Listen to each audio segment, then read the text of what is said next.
अस्सलाम वालेकुम नाज़रीन। पाकिस्तान अदबी फ़ोरम के आपके अपने चैनल में खुशामदीद। इस वक्त हम मारूफ अफ़साना निगार सादत हसन मंटो का एक अफ़साना पेश कर रहे हैं, जिसका उन्वान है तांगे वाले का भाई। आइए शुरू करते हैं। सादत हसन मंटो का अफ़साना तांगे वाले का भाई। सैयद गुलाम मुर्तज़ा जिलानी मेरे दोस्त हैं। मेरे यहाँ अक्सर आते हैं, घंटों बैठे रहते हैं, काफ़ी पढ़े लिखे हैं। उनसे मैंने एक रोज़ कहा, शाह साहब, आप अपनी ज़िंदगी का कोई दिलचस्प वाक़या तो सुनाइए। शाह साहब ने बड़े ज़ोर का कहकहा लगाया, मंटो साहब, मेरी ज़िंदगी दिलचस्प वाक़यात से भरी पड़ी है। कौन सा वाक़या आपको सुनाऊँ? मैंने उनसे कहा, जो भी आपके ज़हन में आ जाए। शाह साहब मुस्कुराए। आप मुझे बड़ा परहेज़गार आदमी समझते होंगे। आपको मालूम नहीं, मैंने 10 बरस तक दिन रात शराब पी है और खूब खुल खेला हूँ। अब चूंकि दिल उचाट हो गया है, इसलिए मैंने ये शगल छोड़ रखे है। मैंने पूछा, कहीं आपने शादी तो नहीं कर ली? हजरत, मैं 5 बरस से लाहौर में हूँ। अगर मैंने शादी की होती तो आपको इसकी इतला मिल जाती। तो क्या आप अभी तक कुंवारे हैं? जी हाँ। बड़े ताज्जुब की बात है। शाह साहब ने एक आह भरी। चलिए, आपको एक दास्तान सुना दूं। आप उसे लिख कर अपने पैसे खरे कर लीजिएगा। मुझे पैसे खरे करने तो थे, फिर भी मैंने उनसे कहा, नहीं शाह साहब, आप अपनी दास्तान सुनाइए। देखिए उसका अफसाना बनता भी है कि नहीं। वैसे मैं आपसे वादा करता हूँ कि अगर मैंने आपकी दास्तान को अफसाने में डाल लिया तो मुझे जो मुआवजा मिलेगा सब का सब आपका होगा। शाह साहब हंसे। छोड़ो यार, मैं अपनी बीती हुई जिंदगी के टुकड़ों की कीमत वसूल नहीं करना चाहता। तुम अफसाना निगार लोग अजीब जहन के होते हो। दास्तान सुन लो, बाकी तुम जानो। मुझे मुआवजे वगैरह से कोई सरोकार नहीं। शाह साहब के लबो लहजे से ये साफ जाहिर था कि इन्हें मेरी बात पसंद नहीं आई। इसलिए मैंने उसके बारे में मजीद गुफ्तगू करना मुनासिब ना समझी और उनसे कहा, आप अपनी दास्तान बयान करना शुरू कर दें। शाह साहब ने मेरे सिगरेट केस से सिगरेट निकालकर सुलगाया। मुझे बड़ा ताज्जुब हुआ, इसलिए कि मैंने उन्हें 4-5 बरस के अरसे में कभी सिगरेट पीते नहीं देखा था। मैंने अपनी हैरत का इजहार करते हुए उनसे कहा, शाह साहब, आप सिगरेट पीते हैं? शाह साहब के होंठों पर, जिनमें सिगरेट अटका हुआ था, अजीब किस्म की मुस्कुराहट नमूदार हुई। मंटो साहब, आपने अपनी ज़िंदगी में इतने सिगरेट नहीं पिए होंगे जितने मैं पी चुका हूँ। आज आपने ऐसी बात छेड़ दी कि खुद ब खुद मेरे हाथ आपके सिगरेट केस की तरफ उठ गए। विस्की है आपके पास? मैंने जवाब दिया, जी हाँ, है। तो लाओ, एक पटियाला पैग। मैं 10 बरस का रखा हुआ रोज़ा तोड़ूंगा। तुमने आज ऐसी बातें की हैं कि मेरा सारा जिस्म माजी में चला गया है। मैंने अलमारी से विस्की की बोतल निकाली और शाह साहब के लिए एक पटियाला पैक बनाकर हाजिर कर दिया। उन्होंने एक ही जरे में गिलास खाली कर दिया। आस्तीन से होंठ साफ करने के बाद वो मुझसे मुखातब हुए, हाँ तो अब कहानी सुनो, लेकिन ये बोतल यहाँ से गायब करो। मैंने विस्की की बोतल उठाई और अंदर जाकर अलमारी में रख दी। वापस आया तो देखा शाह साहब दूसरा सिगरेट सुलगा रहे हैं। मैं कुर्सी उठाकर उनके पास बैठ गया। वो मुस्कुराए, लेकिन वो मुस्कुराहट कुछ जख्मी सी थी। उन्होंने जख्मी मुस्कुराहट के साथ कहना शुरू किया, जो वाकया मैं अब बयान करने वाला हूँ आज से करीब करीब 10 बरस पहले का है। हमारा हल्का अहबाब ज्यादातर खाते पीते और काफी मालदार हिंदुओं का था। बड़े अच्छे लोग थे। हर रोज पीने पिलाने का शगल रहता। उस हलके में मुझसे अलावा कई और दोस्तों को शराब के अलावा औरतों की भी ज़रूरत महसूस हुआ करती। वो किसी न किसी तरह अपनी ज़रूरत पूरी करते, मुझसे कहते कि तुम भी आओ, मगर मैं इनकार कर देता, अपनी मर्ज़ी के खिलाफ। मेरा दिल वैसे चाहता था कि किसी औरत की कुर्बत नसीब हो।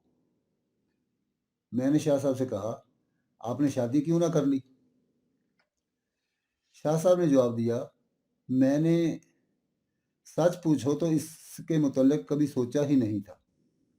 क्यों? बस कभी ख्याल ही नहीं आया। खैर, आप अपनी दास्तान जारी रखिए। शाह साहब ने सिगरेट को एशट्रे में दबाया। प्यारे मंटो, मैंने बहुत कोशिश की कि अपने दोस्तों के साथ शराब नोशी के सिवा किसी और शगल में ना फंसूं, लेकिन उन कमबख्तों ने आखिर एक दिन मुझे आमादा कर लिया। तय पाया कि किसी दलाल के जरिया से खुश शक्ल लौंडियां मंगवाई जाए। हम चार दोस्त फ्लैट से बाहर निकले तो एक तांगे वाला जो कि मेरा वाकिफ था, मुझे देखकर पुकार उठा, शाह जी, शाह जी, आओ आओ। हम चारों दोस्त उसके तांगे पर बैठ गए। उस वक्त मैं पूरा पूरा कायल हो चुका था कि शराब के साथ औरत जरूर होनी चाहिए।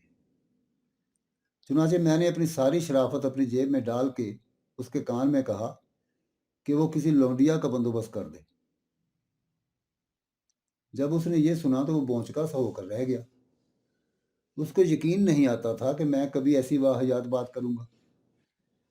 लेकिन जब मैंने उसके कान में फिर कहा कि मुझे वाकई एक लड़की की अशद ज़रूरत है, तो उसने बड़े अदब से कहा, शाह जी तुसी जो हुक्म दियो, बंदा हाजिर है। ऐसी तकड़ी करारी कुड़ी लेके आवांगा कि सारी उम्र याद रखोगे। तांगे वाला चला गया और हम वापस अपने फ्लैट में आ गए। शाम का वक्त था जब वो ये मुहिम सर करने के लिए गया था। हम देर तक इंतज़ार करते रहे। तरह तरह के ख्यालात मेरे दिल में आते थे।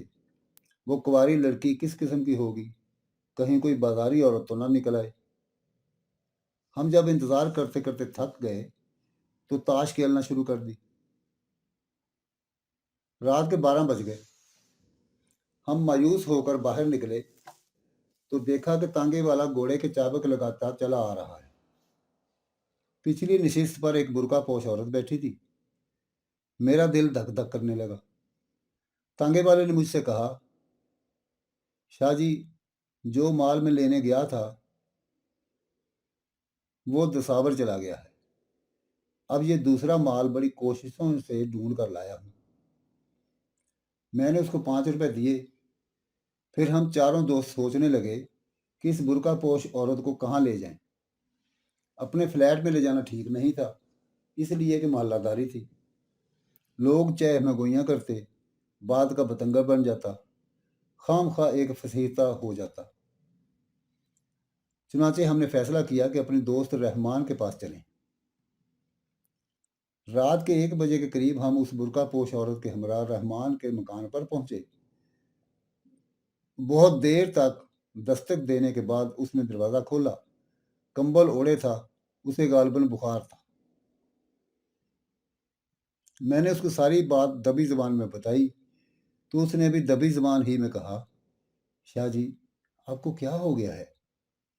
मेरा मकान हाजिर है, लेकिन आपको मालूम नहीं कि इस महीने की 20 तारीख को मेरी शादी होने वाली है। मेरा साला अंदर है। उसकी मौजूदगी में ये सिलसिला जो आप चाहते हैं कैसे हो सकता है? कुछ देर मेरी समझ में ना आया उससे क्या कहूँ, लेकिन थोड़े से तवक्कुफ के बाद मैंने उसको डांटा, यार तुम निरे बेवकूफ़ हो। अपने साले को चलता करो। हम इतनी दूर से तुम्हारे पास आए हैं, क्या तुम में इतनी मुरव्वत भी बाकी नहीं रही? 20 तारीख को तुम्हारी शादी आ रही है, ठीक है, लेकिन आज मेरी शादी है। ये मेरी दुल्हन बुर्का पहने तांगे में बैठी है। तुम्हें अपने दोस्तों का कुछ तो ख्याल आना चाहिए। रहमान को मेरी हालत पर कुछ तरस आ गया। चुनाचे उसने अपने साले को जगाया और उसको अपने बुखार के लिए कोई ज़रूरी दवा लेने के लिए बाहर भेज दिया। शहर में करीब करीब केमिस्टों की सब दुकानें बंद थीं, लेकिन उसने अपने साले से कहा, सारे शहर की दुकानें देखो, जहां से भी तुम्हें ये दवा मिले लेकर आओ। लड़का बरखुरदार किस्म का था, नुस्खा लेके आंखें मलता चला गया। उस गरीब को तांगा भी शायद नजर ना आया जिसमें बुर्का पोश औरत बैठी थी। मैंने सोचा कि हजूम ठीक नहीं होगा, मालूम नहीं मेरे दोस्त क्या हरकतें करें। चुनाचे मैंने उनको किसी न किसी तरह मादा कर लिया कि वो तांगे में वापस हो जाएं।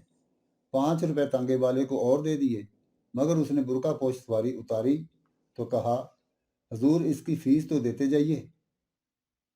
मैंने पूछा, कितनी है? 25 रुपए।